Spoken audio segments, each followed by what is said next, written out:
Hello viewers, అందరికీ నమస్కారం. నేను మీ Mounika. Welcome back to Sri Kitchen in Telugu. ఈరోజు ఈ వీడియోలో వచ్చేసి మామిడికాయ పులిహోర ఎలా తయారు చేసుకోవాలో తెలుసుకుందాం. ఈ మామిడికాయ పులిహోర అనేది ఇప్పుడు మనకి శ్రావణ మాసం మొదలైపోయింది.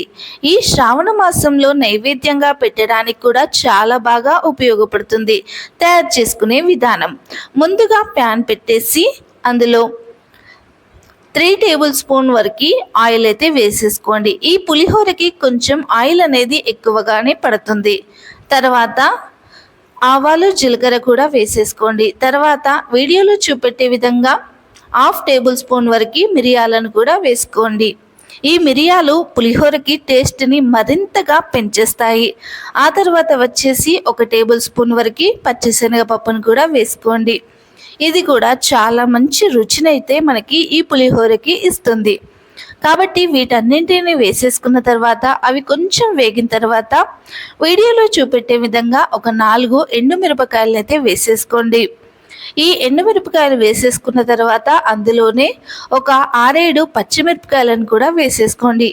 నేను ఇక్కడ పులిహోర వచ్చేసి 1 kg వరకు రెడీ చేస్తున్నాను.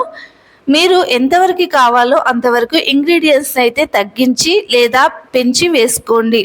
ఆ తర్వాత కరివేపాకును వేసుకొని అది మొత్తం ఫ్రై అయిపోయిన తర్వాత వీడియోలో చూపెట్టే విధంగా మనం ఈ మామిడికాయనైతే తురిమి వేసుకోవాలి. నేను ఇక్కడ 250 గ్రామ్స్ వరకు మామిడికాయనైతే వేసేసుకున్నాను. అంటే పెద్ద సైజులో ఉండే ఒక మామిడికాయ అయితే సరిపోతుంది. ఇక్కడ మీకు రుచికి సరిపడినంత సాల్ట్ని అయితే వేసేసుకోండి. ఇక్కడ నేను 2 టేబుల్ స్పూన్ వరకు అయితే వేసుకున్నాను. అందువలన మీరు మీ టేస్ట్కి తగినట్టుగా సాల్ట్ అయితే యాడ్ చేసుకోండి. ఇలా సాల్ట్ని యాడ్ చేసుకున్న తర్వాత మామిడికాయ తురుము అనేది వేసుకున్నాం కదా, ఇది కొంచెం ఫ్రై అయ్యేదాకా అయితే మీరైతే ఫ్రై అయితే చేసుకోండి. మరీ ఎక్కువగా ఫ్రై అవ్వాల్సిన అవసరం లేదండి.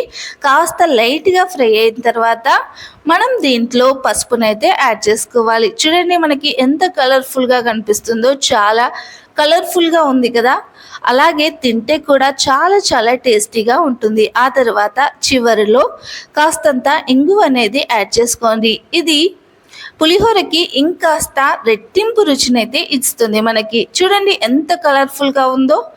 ఇప్పుడు ఈ మిశ్రమాన్ని వచ్చేసి నేను ముందుగానే ఇక్కడ 1 kg రైస్ని అయితే ఉడికించి పెట్టుకున్నాను. దీంట్లో వేసేసుకోవాలి. చూడండి, ఇక్కడ వీడియోలో చూపెట్టే విధంగా అయితే మొత్తం కలిపేసుకోవాలి. పూర్తిగా ఈ పేస్ట్ అంటే మనము పోపు వేసుకున్న మిశ్రమం మొత్తం కూడా అన్నానికి పట్టే విధంగా అయితే కలిపేసుకోవాలి. ఇక్కడ ముందుగా అయితే మనకి కాస్త వేడిగా ఉంటుంది కాబట్టి గరిటెతో అయితే కలుపుతున్నాను.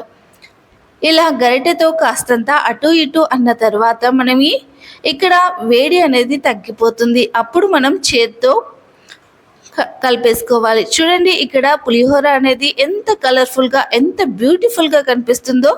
చూడ్డానికి ఎంత కలర్ఫుల్గా ఉందో, తినడానికి కూడా చాలా చాలా టేస్టీగా అయితే ఉంటుంది. తప్పకుండా మీరు కూడా ట్రై చేయండి.